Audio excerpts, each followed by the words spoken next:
Hi, I'm Felice Regina. I'm a pattern and fabric designer, and today I'm going to show you some tips for working with border prints when making garments. So for starters, I like to trace my pattern pieces onto Swedish tracing paper. And that's because it's a little bit stronger, even though it's transparent, like tissue paper. Because you're going to be repositioning your pattern pieces a lot, and I don't want to worry about tearing it. So when you make a pattern with a border print, there's a lot of planning you need to take into consideration. You can't just cut into it following your pattern like you normally would. For starters, with most patterns, it tells you how to fold your fabric, which is normally selvage to selvage, and you align your fabric along the fold. Since your border print runs parallel to the selvage, you can't follow those normal instructions. So you have to lay your fabric out flat and take stock of the position of your border, the width of it, and your hem before you start laying out your pattern pieces.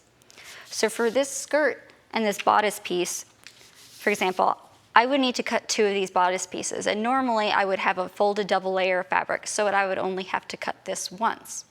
Instead, I'm going to have to lay it out, and since this piece would be not on the border, I would cut it away from there. And then I would have to cut a second one that is a mirrored version. You can do that one of 2 ways. You can either lay your pattern piece out and trace it with a removable marking pen, and then move your pattern piece and trace a second before you cut it. Or you can fold your fabric parallel to the selvage.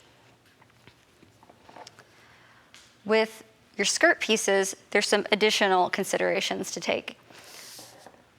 With a skirt, you don't want to use a skirt that has a curved hemline, because then the hemline will be inconsistent with the border. And you want to have a nice consistent amount of space beneath your border element and not have it be taller in some and shorter in some places. So for that, you would either want to modify your pattern to square out the hemline, or start with the version of the pattern that already has a square hemline. And that's what I'm going to do today. So when you have pieces like this where you have to cut along the fold, you can do that one of 2 ways as well. You can start with your pattern piece with the fold mark away from the raw edge, and trace with your marking pen, and then flip along this fold line and continue to trace. I prefer to do it another way, and that's just by simply folding it on the opposite way you would normally fold a piece of fabric when cutting a garment. And I like to cut with a rotary cutter just because it's a lot easier and faster, instead of pinning and then cutting with scissors, because I don't want to worry about anything shifting. And to do that, I use my pattern piece, and I use pattern weights to hold my pattern piece in place. And I just made these by using 4 hardware store washers and then wrapping them with some twill tape. So that's an easy project you can do on your own. The process is the same when you're doing children's garments. It's just a little bit easier because everything's smaller. So here I have a skirt pattern for this children's dress. And so what I'm going to do is I'm going to take the fabric and I'm going to fold it so the selvage runs parallel. And when you do this, you want to make sure that your selvage is getting lined up flat, and you might even want to fold your fabric back to make sure the bottom of your border element is lining up with itself and it's not way off balance. So I'm going to fold this.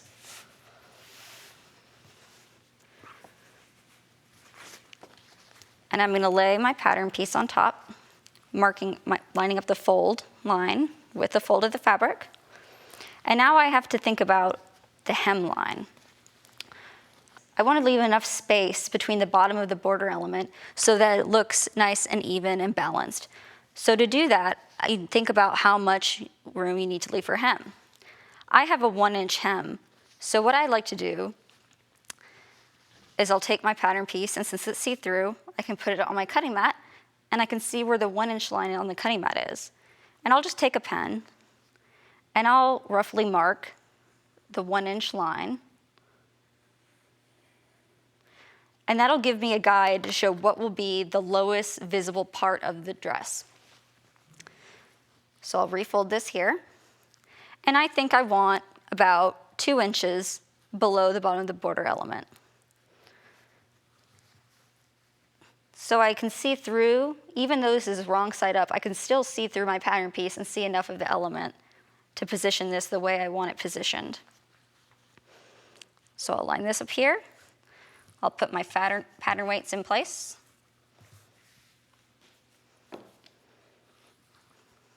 And then I can just take my rotary cutter and I'm just going to cut out this pattern piece.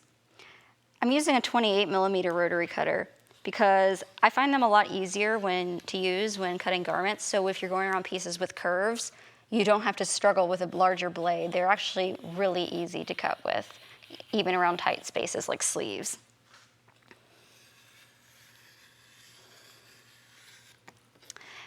And then I would take my marker and I would mark any notches that there are on the pattern piece, like so. Make sure you get both sides. And then you're ready to sew it together. So I'm just going to give you a quick demo of how to finish a skirt with a border print to make sure it is nice and even. Most patterns ask you to do a double fold hem where you fold it and then fold it again. I find it can create a bit of an inaccuracy when you are doing two folds rather than one. So what I like to do is just serge this raw edge and fold it once rather than twice. So I'll still do a 1-inch hem, but rather than folding it a 1/2 inch and then a 1/2 inch again, I'll just fold it 1 inch one time. So I'm going to start by serging this raw edge, and I'm going to make sure I'm going as close to the edge as possible so I'm not trimming off any extra. And I'm going to position the fabric so it's just inside the blade of the serger. And this will keep it from cutting off too much extra fabric and then throwing off our hem. If you do trim off a little bit, it's okay.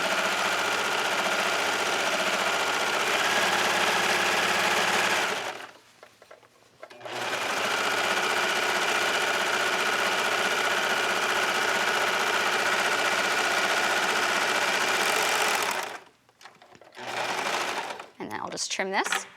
And so now we have a nice finished edge that's not going to hem. And so we only need to fold it once and it'll be fine. And I'm going to use a seam gauge to make that even easier. So I'll find the 1-inch mark on my seam gauge. And I'm going to fold it until the top of the seamed edge is flush with the edge of that. And then I can just pin these in place.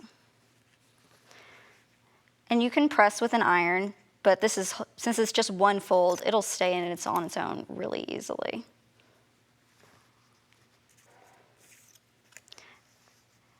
I find it a lot of times it's easy just to put the seam gauge on top and slide it along as I'm folding.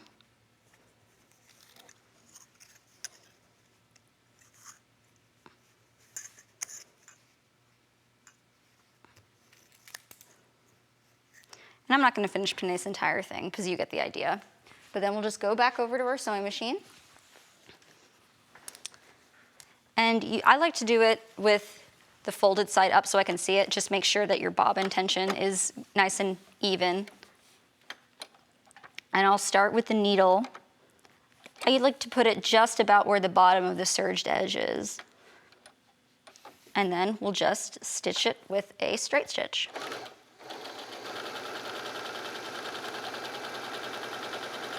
And remember not to sew over your pins because that's some bad juju. And when you reach the end of your skirt, just remember to backstitch. And then you can lift up your needle and break the thread. If you have an automatic thread trimmer, if you're doing it with this side up, you probably don't because it'll leave a little rat's nest there that you won't look so pretty. But then you have a nice even hem with the border print kept nice and even. So those are some tips for working with border prints. I hope your garment turns out really cute.